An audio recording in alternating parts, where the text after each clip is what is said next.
Two-pack versus single-pack. As I said, this is a big question that we tend to get all the time at the boat show. The short answer is that the two-packs are more expensive, but they're harder wearing.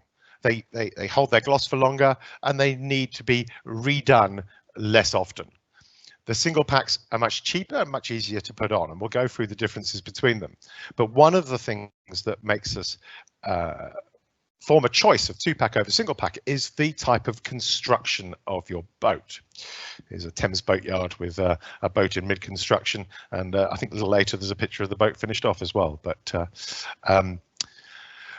start off with the traditional and the wooden boats. So here we've got a boat on the left in being done in Poole. It's actually, I think it's a Solent One design, and she's a Carval built boat. And here she's having the keelson replaced, and I think the stem's been replaced, so that some of the planks are off.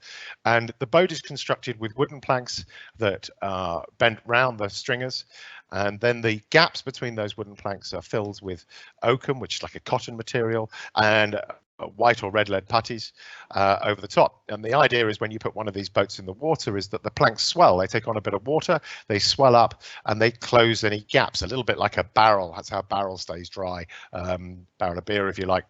The image in the middle shows those planks in a bit more detail. And these are wooden boats, and they're designed to move. They're designed to take up, and that's how they keep the water out. When you first put one of these boats in, they tend to leak a little bit. And as the wood takes up, the leak stops. So when you first put one of these boats in, you have to bail them out for a little bit. But in modern boat building technology, we moved quite often to epoxies.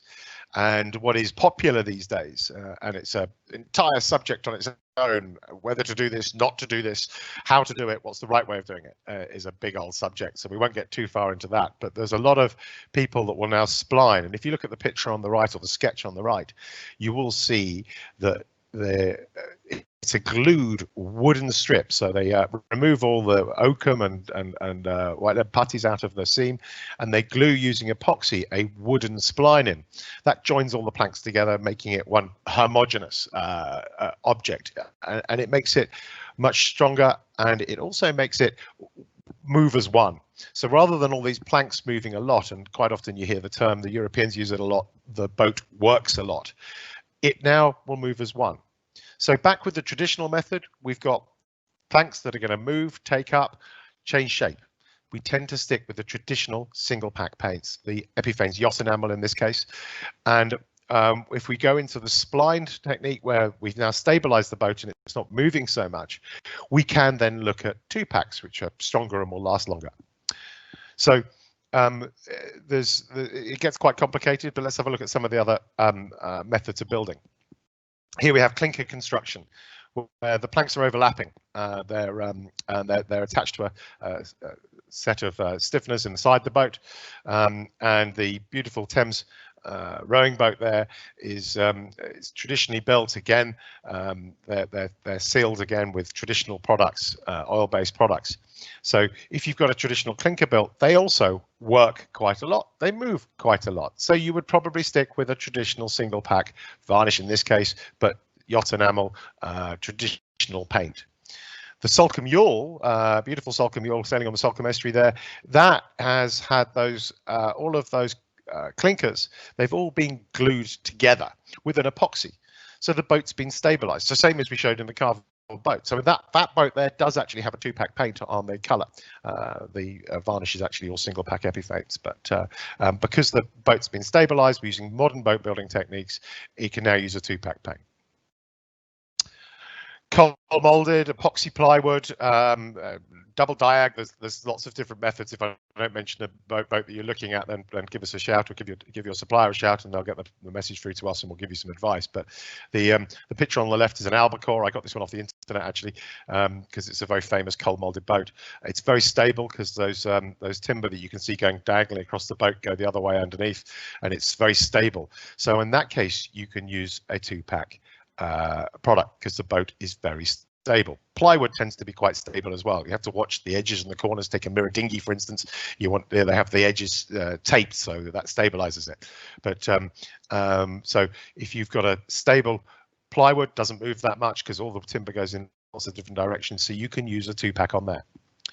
these rules are general. There are some exceptions to them, but you know, slightly more modern boat construction. This is a Cedar Strip boat. This in this case is a yellow cedar, and there's a little power boat, and you can see it being built there. Again, this is all epoxy glued. It's very, very stable structure once it's finished. This boat was sheathed over the top with epoxy and glass, so nice stable boat. Again, you can use 2-packs. You can still use single packs if you want to, but you can use 2-packs because it's a stable structure. GRP, what a lot of us are looking at.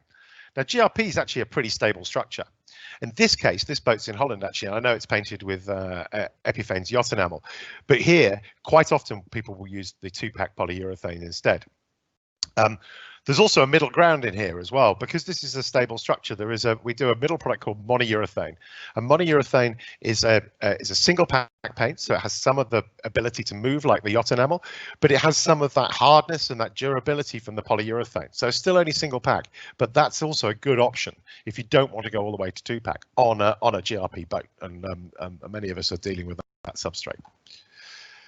Steel, we do a lot of steel boats, especially in our inland waterways, and traditionally our narrow boats that you can see here are hand painted in yacht enamels, and there's some real skill sets up throughout the country in the narrowboat painting world. This one here is painted in Epifanes yacht enamel, but a lot of them have moved on to the monourethane. It's a slightly more modern technology, but it flows just as well, it looks just as beautiful, and it's a little bit tougher. Also, people in the narrowboat world are now moving into 2-packs. We have an increasing amount of people using the 2-pack polyurethane on narrowboats. Just helps against that scratch resistance, keeps the gloss slightly higher, so all are available.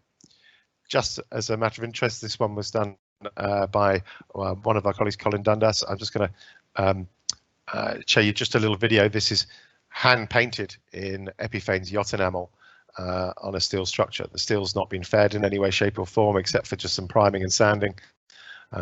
The roof of this is painted in multi 40, which is a very, very old traditional single pack paint, which is not a full gloss. Great for roofs of narrowboats because it doesn't shine the sun into your eyes in the evening or in the morning, and it's quite cost effective, works well with a non-skid as well. Very, very popular in the narrowboat world. A beautiful boat there. Aluminium. Now, I have to admit something. I struggled for a photo for aluminium. Didn't have any on record, so I built this car, which is actually again hand painted in Epifanes yacht enamel. But aluminium, exactly the same. It's a pretty stable structure. Need to watch in big changes of angle, but aluminium's the same. Can go 2-pack or single pack in those. Skill level. Now, this is one of the questions we always ask when people ask us at the boat show, should I go single pack or 2-pack? We're trying to gauge your skill level. Are you the right person to be attacking a slightly more complicated paint? We don't want you buying a slightly more expensive paint and getting it wrong. And usually after a short conversation, we get an idea of how many boats you've painted and things like that. So skill level's important. There is a little bit more skill and speed required in applying a 2-pack. So it does help if you've done some painting before, or consider yourself a little handy with a brush. Environmental controls. We're going to talk about environmental controls a lot more later on. But one thing that the 2-packs are much more sensitive to the environmental controls. The single packs are much more tolerant. They take longer to dry. They're more forgiving, so they're easier to use in a boatyard or a difficult environment. When we switch into 2-packs, even the pros tend to tighten up on their environmental controls a little bit: heat, temperature, airflow, all those sorts of things. Another thing which helps us decide whether to go for single pack or 2-pack is the previous paint system. This isn't one of ours, it's just one I got off the internet. But as a general rule, and there are exceptions to it, you only will put a 2-pack over a 2-pack, or you can put a single pack over a 2-pack. What you cannot do is put a 2-pack over a single pack. I say there are a couple of exceptions, but the solvent in the 2-pack will act as a paint stripper. Quite often people are not sure what's there. And if it's looking that bad, you need to take it off and start again. But if it's not looking too bad, you can put a solvent rag on it. So if you take the first coat of paint we're going to put onto it, so this would be a 2-pack primer in this case if we wanted to go 2-pack, we put it on a rag and we tape that rag to the surface, covering the rag in tape so the solvent doesn't just evaporate it off the rag. Come back 20 minutes later. If the rag is destroyed or seriously softened the coating underneath, then it's probably a single pack, and it's not wise to put a 2-pack over the top without either remove it or put a barrier coating of some sort. If it's untouched it and there's just a little bit of color and it hasn't softened it in any way, it's probably a 2-pack. So it's okay to go with a 2-pack. If you're not sure, give us a shout at any time. There's also a question we get asked is what can the pros do that we can't do at home? And there are some regulations now. Some of you may notice that you can't buy spraying thinners in a chandlery for polyurethane paint. And there's a reason for that. It has something called isocyanates in it. And there are very, very strict rules for professional use for isocyanate based paints. And the problem is when you spray, you atomize the isocyanates into the air. And we have to be in very controlled environments in the professional market now, wearing air-fed masks to do that.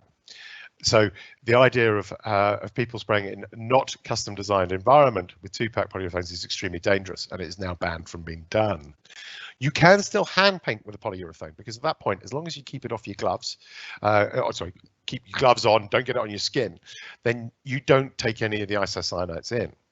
So hand painting is allowed for the moment, but spray painting, you really need to be going to a professional applicator. Chris, have you got anything to add, or we got any questions come in on that? Yeah, we've had a couple of questions that can just be sort of summarised. Generally, if you're not an experienced painter, start with a single pack. The 2-packs are just less forgiving, and don't start with painting a whole boat. Do a small area, do a boot top line or something like that, where you can just change a colour.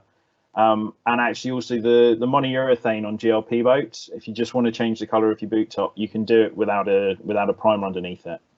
So that's quite a quick, simple way of just changing a color. It can go straight onto GLP. Oh, those are all good questions. Just watch out when you're on that GRP. Actually, just to add to that you clean it well because it could have waxes and things. We'll talk about that a bit later. But yeah, exactly. So yeah.